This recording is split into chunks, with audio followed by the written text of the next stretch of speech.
La novena etapa de la Vuelta a España 2025 se presentaba como una auténtica emboscada, de esas jornadas de media montaña que parecen inofensivas en el perfil, pero que esconden un desgaste demoledor. Eran 195 kilómetros entre Alfaro y la estación de esquí de Valdezcaray, un terreno clásico riojano, con repechos, zonas abiertas al viento y un final en alto que convertía la jornada en un examen de fondo para todos los favoritos. Desde el banderazo de salida, la carrera arrancó con una tensión palpable. El pelotón, consciente de lo que podía suceder, se lanzó a toda velocidad y los primeros kilómetros fueron un carrusel de ataques. Nadie quería dejar escapar la fuga buena y los equipos con menos opciones en la general se empeñaban en filtrar a algún corredor. El viento lateral castigaba sin piedad, la lluvia intermitente empapaba las carreteras riojanas y el ritmo era frenético. Los abanicos amenazaban en cada recta y los equipos grandes se colocaban en bloque para proteger a sus líderes. Vingegaard, Almeida, Ciccone, Ayuso, todos arropados por sus escuadras, conscientes de que un despiste podía salir muy caro en una jornada así. Se intentaron cortes de todo tipo,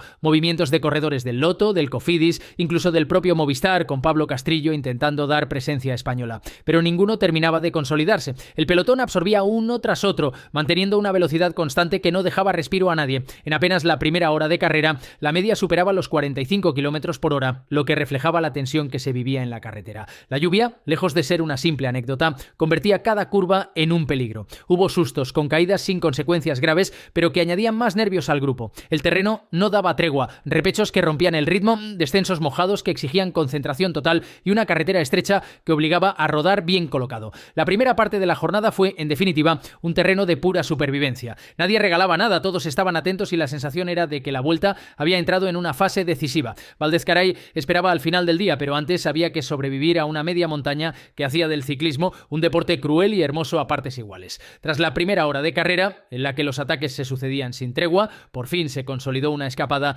que parecía convencer al pelotón. No fue tarea fácil, se necesitó insistencia, inteligencia y aprovechar un leve parón en el grupo principal para que 5 corredores pudieran abrir hueco. El quinteto lo formaban Michi Kwiatkowski, todo un veterano curtido en 1000 batallas, Michel Heesman, joven promesa alemana con piernas para la media montaña, Archie Ryan, el irlandés del Lotto que venía mostrando buenas sensaciones en esta vuelta, Kevin Vermaerke, siempre combativo cuando se trata de dar protagonismo a su DSM, y Liam Slock, el belga del Lotto que aportaba fuerza bruta al grupo. Entre ellos se entendieron rápido, relevos cortos, ritmo constante y la ambición compartida de prolongar su aventura lo máximo posible. El pelotón, consciente de que ninguno de ellos suponía una amenaza real para la general, permitió cierta licencia. La diferencia comenzó a crecer hasta situarse en torno a los 2 minutos y poco después rozó los 3. Sin embargo, nunca llegó a ser una renta que hiciera pensar en milagros. El guión estaba demasiado claro. El final en Valdezcaray exigía un nivel superior y los equipos de los favoritos no iban a dar margen a que la etapa se escapara de sus manos. Lidl Trek fue el primero en tomar la responsabilidad, colocando a varios de sus hombres a tirar en cabeza del grupo. A ellos se unió Bahrain Victorious, siempre atento a endurecer la carrera en los momentos clave.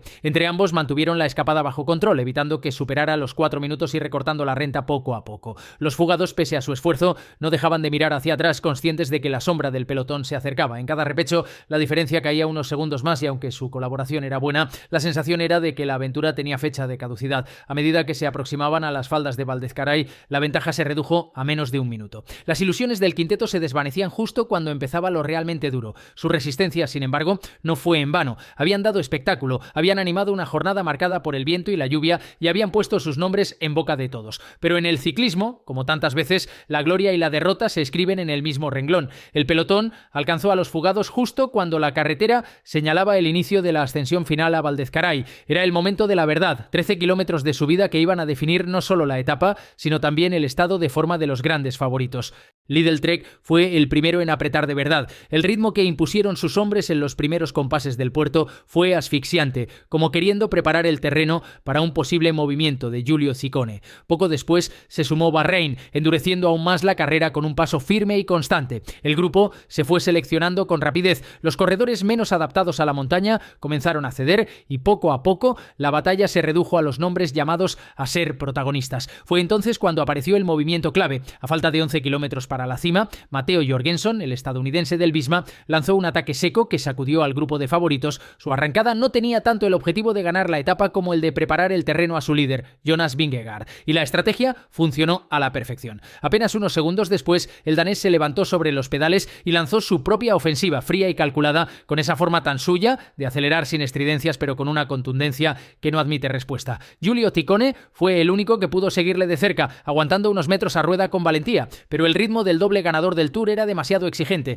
El italiano terminó por rendirse, incapaz de mantener la rueda. El resto de favoritos se quedaron un escalón por detrás, tratando de no explotar mientras el danés abría camino bajo la lluvia riojana. Val d'Escaray, una cima con historia en la Vuelta, volvía a ser el escenario de una demostración de poder. Vingegaard, con su rostro serio e impasible, se marchaba en solitario, consciente de que cada pedalada no solo le acercaba a la meta, sino que también mandaba un mensaje al resto: aquí está el hombre a batir. En ese instante la etapa ya tenía dueño, y lo que quedaba era ver si alguien tendría el valor y las fuerzas de intentar cambiar el guión. Cuando Jonas Vingegaard abrió hueco en Val d'Escaray, la escena se convirtió en la de un corredor contra todos. Por detrás, Joao Almeida intentaba organizar una persecución que nunca terminó de ser eficaz. El portugués del UAE, siempre regular, marcaba un ritmo sólido, pero sin la explosividad suficiente para cerrar el hueco que el danés había abierto con su ataque. A su rueda se mantenían nombres de calidad como Tom Pidcock, Jai Hindley, Felix Gall y un Egan Bernal que poco a poco parece recuperar sensaciones. Era un grupo selecto, pero con el problema de no entenderse del todo. Cada relevo se hacía con dudas y cada intento de colaboración parecía más un trámite que una verdadera persecución.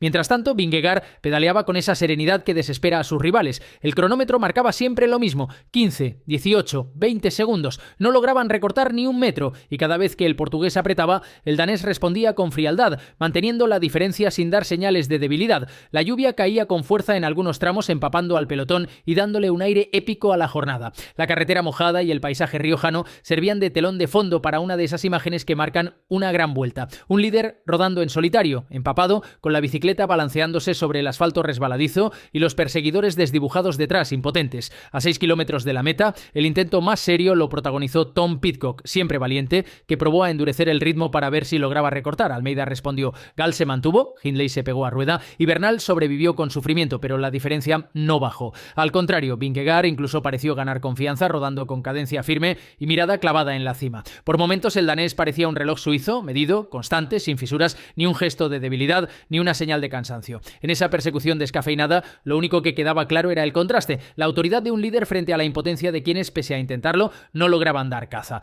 Val d'Escaray se estaba escribiendo en presente como una cima de dominio absoluto, con un Vingegaard que volvía a recordarle al mundo del ciclismo por qué es el campeón más temido de su generación. Los últimos 5 kilómetros de Val d'Escaray fueron la confirmación definitiva de que la novena etapa tenía dueño. La carretera suavizaba su pendiente, pasando de rampas duras a un tramo más llevadero, pero lejos de ser una oportunidad para los perseguidores, ese escenario sirvió para que Jonas Vingegaard consolidara su victoria. El danés, con su estilo frío y calculador, dosificaba el esfuerzo con maestría, midiendo cada pedalada mientras la lluvia le empapaba el rostro y el maillot rojo parecía ya asegurado en su espalda.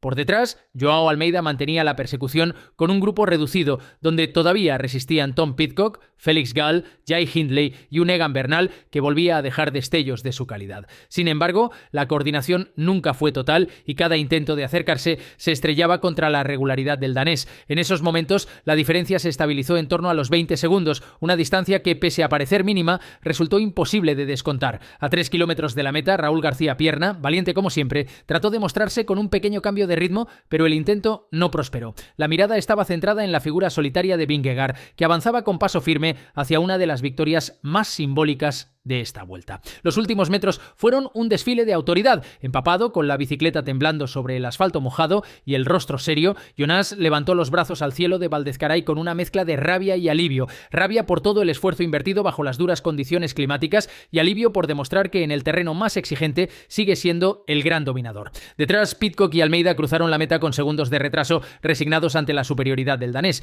Giulio Ciccone, que intentó seguir su rueda en el primer ataque, acabó descolgado, pagando el precio del esfuerzo inicial. Ayuso, por su parte, quedó más atrás, sin poder apoyar a su compañero Almeida, una imagen que volvió a abrir interrogantes sobre su verdadero rol en el UAE. Val d'Escaray, una cima histórica en la Vuelta, se tiñó con el sello de un campeón que no dejó dudas. Jonas Vingegaard no solo ganó la etapa, también mandó un mensaje claro a todos sus rivales. La novena etapa riojana no fue solo una victoria parcial, fue un golpe moral que reafirmó su condición de rey indiscutible de esta edición.